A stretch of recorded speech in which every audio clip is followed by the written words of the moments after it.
Peran PDRI, penjaga eksistensi Republik Indonesia. PDRI atau yang sering disebut dengan Pemerintahan Darurat Republik Indonesia yang dipimpin oleh Syafruddin Pariwinegara ternyata berhasil memainkan peran penting dalam mempertahankan dan menegakkan pemerintah Republik Indonesia. PDRI berfungsi sebagai mandataris kekuasaan pemerintah Republik Indonesia dan berperan sebagai pemerintah pusat. PDRI juga berfungsi sebagai kunci dalam mengatur arus informasi, sehingga mata rantai komunikasi tidak terputus dari daerah yang satu ke daerah lain. PDRI juga berhasil menjalin hubungan dengan berbagi tugas dengan perwakilan Republik Indonesia di India. Dari India, informasi tentang keberadaan dan perjuangan bangsa dan negara Indonesia dapat disebarluaskan ke berbagai penjuru dunia. Lalu terbukalah mata dunia mengenai keadaan Republik Indonesia yang sesungguhnya. 2. Tetap memimpin gerilya. Setelah proklamasi kemerdekaan Indonesia, perjuangan bangsa Indonesia ternyata belum berakhir. Sebab pada saat itu Belanda beserta sekutu masih berupaya untuk berkuasa kembali di Indonesia. Menyadari hal tersebut, bangsa Indonesia melakukan beragam upaya untuk mempertahankan kemerdekaan. Salah satu upaya yang dilakukan yaitu perlawanan melalui perang gerilya. Gerilya adalah salah satu strategi perang berjuang dalam rangka merebut dan mempertahankan kemerdekaan Indonesia. Berdasarkan sejarahnya, perang ini termasuk perlawanan perang yang dilakukan secara berpindah-pindah, sembunyi-sembunyi, penuh sabotase namun tetap fokus dan efektif. Salah satu perang gerilya yang paling terkenal di Indonesia yaitu Serangan Umum 1 Maret 1949 yang dipimpin oleh Jenderal Sudirman. Hal tersebut membuat Jenderal Sudirman sebagai tokoh perang gerilya di Indonesia. Sejarah perang gerilya.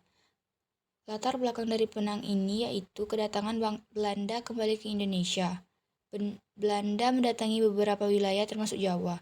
Tujuan kedatangan Belanda yaitu untuk melemahkan militer Indonesia. Untuk mencapai tujuan tersebut, Belanda menyerang Yogyakarta melalui serangan udara dan darat. Tanggal 19 Desember 1948, Yogyakarta berhasil dikuasai Belanda. Bahkan Presiden dan Wakil Presiden Indonesia pada saat itu ditangkap oleh pihak Belanda.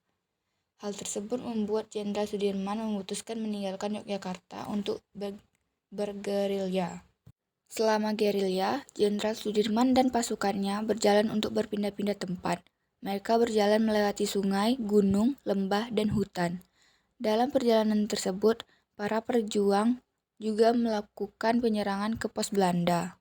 Strategi tersebut dilakukan Jenderal Sudirman bertujuan untuk memecahkan konsentrasi pasukan Belanda. Kondisi tersebut ternyata efektif untuk membuat Belanda kewalahan. Terlebih, penyerangan tersebut dilakukan secara tiba-tiba dan cepat. Taktik ini membuat TNI dan rakyat yang bersatu berhasil menguasai keadaan dan medan pertempuran. Puncak perlawanan rakyat Indonesia terjadi pada 1 Maret 1949, serentak di semua wilayah Indonesia dan berhasil memukul mundur Belanda. Dampak perang gerilya bagi kehidupan masyarakat. Dari segi sosial, dampak perang gerilya membuat masyarakat semakin meningkatkan kerukunan dan semangat gotong royong. Perang ini memberikan pemahaman kepada masyarakat tentang pentingnya mempertahankan kemerdekaan. Adanya perang ini juga membuat masyarakat meningkatkan kewaspadaan terhadap kemungkinan kedatangan tentara Belanda. Kepemimpinan jenderal sebagai tokoh perang gerilya. Keberhasilan perang gerilya tidak bisa lepas dari peran pimpinannya. Jenderal Sudirman merupakan pejuang kemerdekaan yang sudah berjuang sejak menjadi anggota pembela tanah air atau PETA. Dalam Jurnal Strategi Pertahanan Semesta, disebutkan bahwa Jenderal Sudirman merupakan pimpinan Kesatuan Tentara Keselamatan Rakyat atau TKR, yang cerdas, cakap, tegas, dan bijaksana. Hal tersebut terbukti dengan kesuksesannya dalam mengatur strategi untuk menghadapi pertahanan sekutu Nica di Ambarawa. Serangan Umum 1 Maret 1949.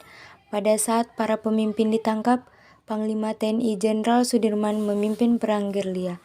Beliau dan pasukannya segera meninggalkan kota dan mengatur siasat.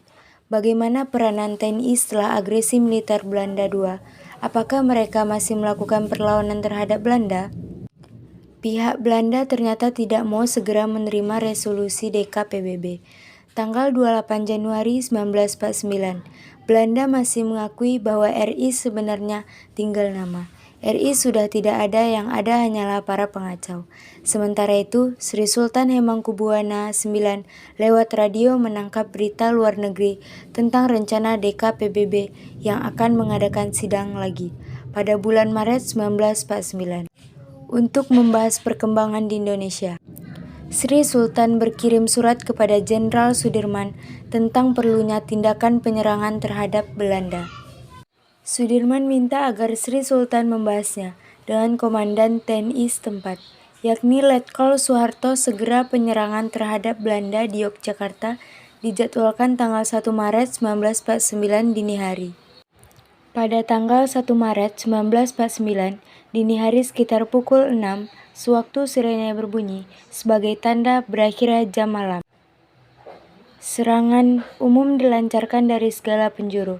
Letkol Soeharto langsung memegang komando menyerang ke pusat kota. Serangan umum ini ternyata sukses. Selama 6 jam, dari jam 6 sampai jam 12 siang, Yogyakarta dapat diduduki oleh TNI. Setelah Belanda mendatangkan bala bantuan dari Gombong dan Magelang, dapat memukul mundur para pejuang kita.